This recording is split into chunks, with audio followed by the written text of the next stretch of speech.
నేను 1 2 3 అనగానే ఆ గ్లాస్ తీసుకుని అక్కడ పడేసి అప్పుడు ఆగిపోతారు. సరేనా?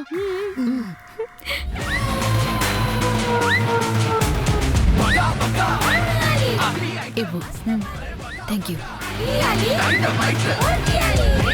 1 2 మేము బయలుదేరుతామండి. 3.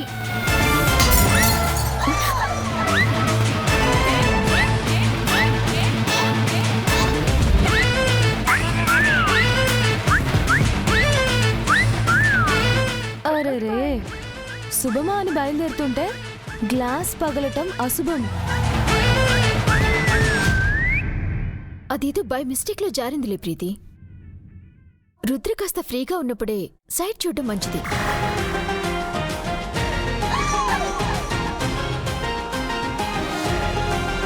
అయినా కన్స్ట్రక్షన్ ప్లాన్ కూడా చూసుకోవాలిగా. కమాన్ రుద్ర. వంశీ,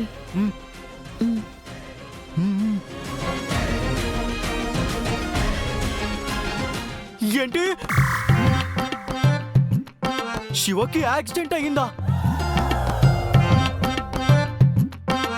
ఓ గాడ్! నేను వెంటనే బయలుదేరి రేపొద్దునకి వచ్చేస్తాను. శివ శివ, బయలుదేరేటప్పుడు ఏంటి దుర్వార్త? అపశకునం అపశకునం. ఎస్ 1 2 3 అపశకునమ్స్.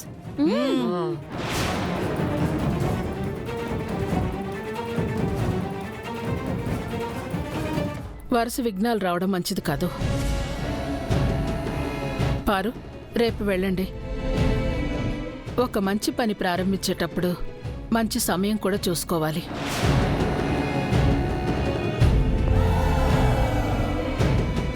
సరే ఆంటీ, మీరు చెప్పినట్టు చేస్తాను.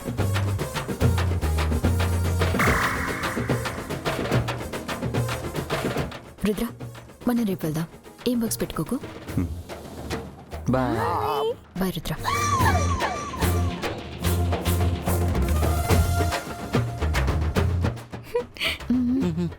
మనం అనుకున్న పని అయిపోయింది. పదండి, ఐస్ క్రీమ్ తిందాం. ఆగండి.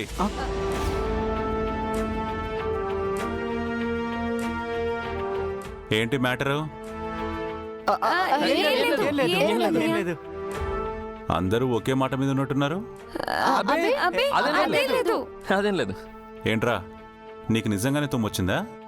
మరే వారం నుంచి ఒకటే కోల్డ్ అన్నయ్యా. ఆబా ఆబా.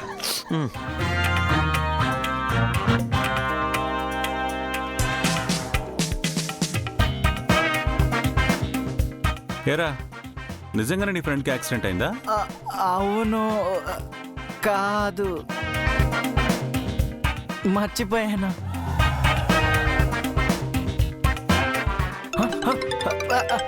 అరే వెంకీ, ఇందాక ఆడి పేరు శివ అన్నావు. ఎమోషనల్లో పేరు మర్చిపోయాను. అరే శివ, అరే వస్తున్నారా?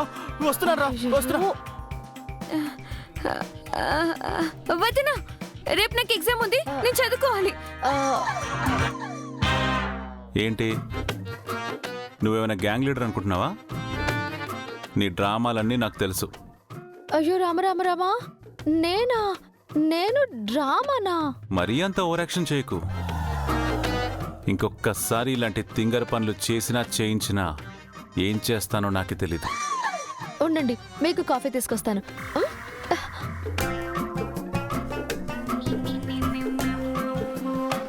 రాను రాను తింగర విషయాలు ఎక్కువైపోయాయి. చెప్తా.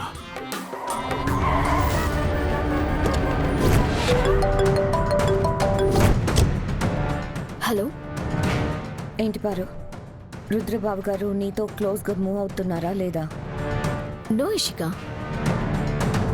రుద్రతో కాస్త పర్సనల్గా ఏమైనా మాట్లాడి మా లవ్ మెమరీస్ గుర్తు చేసి తనలో మళ్ళీ ప్రేమని కలిగించాలని ట్రై చేస్తుంటే అసలు ఆ గంగ ఛాన్స్ ఇవ్వడం లేదు. ఏదో ఒక సాకుతో అడ్డుపడుతుంది.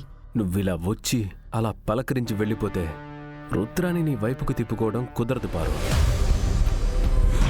నువ్వు రుద్రాతో ఎక్కువ టైం స్పెండ్ చేయగలగాలి. కానీ ఎలా కుదురుతుంది? కుదురుతుంది. నువ్వు ఇదే ఇంట్లో ఉండేలా ప్లాన్ చేస్తే సరిపోతుంది. అదెలా కుదురుతుంది ఇషిక? నేను చెప్పినట్టు చెయ్యి, సరేనా?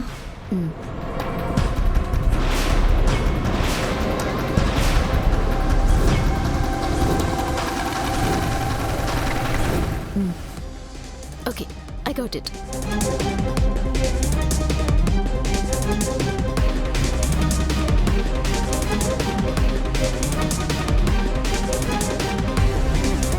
ఇష్క, నువ్వు వెళ్ళి ప్లాన్ స్టార్ట్ చేయి. ఓకే. అవునా, నేను వెంటనే వస్తున్నాను. తనని జాగ్రత్తగా చూసుకోండి. ఇషిక, ఎక్కడికి హడావుడిగా వెళ్తున్నావు? ఎవరిని జాగ్రత్తగా చూసుకోమంటున్నావు? పారు కళ్ళు తిరిగి పడిపోయి హాస్పిటల్లో అడ్మిట్ అయిందంట అత్తయ్య. వాళ్ళ అన్నయ్య కూడా సిటీలో లేడు, అందుకే హెల్ప్ కోసం కాల్ చేసింది. నేను వెళ్తాను అత్తయ్య గారు, మీరు పర్మిషన్ ఇస్తే ఇవాళ నైట్కి తన ఇంట్లోనే ఉండి వస్తాను. పాపం ఒక్కతే ఉంది కదా. ఈ పరిస్థితుల్లో తను ఒంటరిగా అక్కడుండడం ఎందుకు? వెళ్ళి మన ఇంటికి తీసుకొద్దాం పదేశిక. అత్తయ్య గారు, ఒక్క నిమిషం. మీరు బాగా ఆలోచించుకొని ఈ మాట అంటున్నారా? ఏం లేదు, పారు పలకరింపుగా ఇంటికి వస్తేనే గంగకి నచ్చదు. ఇండైరెక్ట్గా ఏవేవో అంటుంది. మరి తనని ఇక్కడికి తీసుకొచ్చామంటే ఏం గొడవ చేస్తుందో. అంటే నేను తనకి భయపడాలి అంటున్నావా? అయ్యో, అది కాదు అత్తయ్య గారు. మావయ్య గారు మిమ్మల్ని ఏమైనా అంటారేమోనని, తీరా తీసుకొచ్చాక వద్దు వెళ్ళిపోని అవమానిస్తే అంతగా బాగోదు కదా అని. నేను ఇప్పుడే వెళ్ళి పారుని తీసుకొస్తాను. ఎవరు కాదంటారో నేను చూస్తాను. పదేశిక. నేను కూడా వస్తాను అత్తయ్య గారు.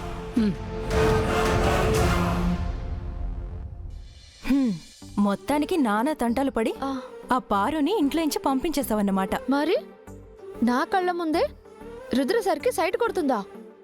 నాకొచ్చిన కోపానికి దాని కళ్ళు పీకేసేదాన్ని. జస్ట్ కాఫీలో కారం కలిపి వదిలేశానంతే. కారం టీ ఐడియా వర్కౌట్ అయినట్టుంది కదా. కానీ అది తెలివిగా కాఫీ కప్పు మార్చేసింది. పొరపాటున సార్ తాగేశారు. అందుకే నేను వెంటనే సార్కి గట్టిగా గట్టిగా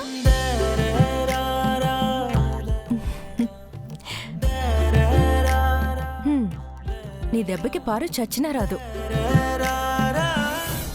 హే happy, today selfie day, come. హలే,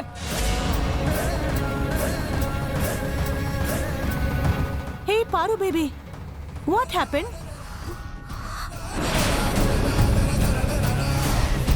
ప్రమీళ, జ్యూస్ తీసుకురా. వస్తున్నాను అత్తయ్య గారు. ఆంటీ, నాకు ఇప్పుడు ఏం వద్దు ఆంటీ. తీసుకో.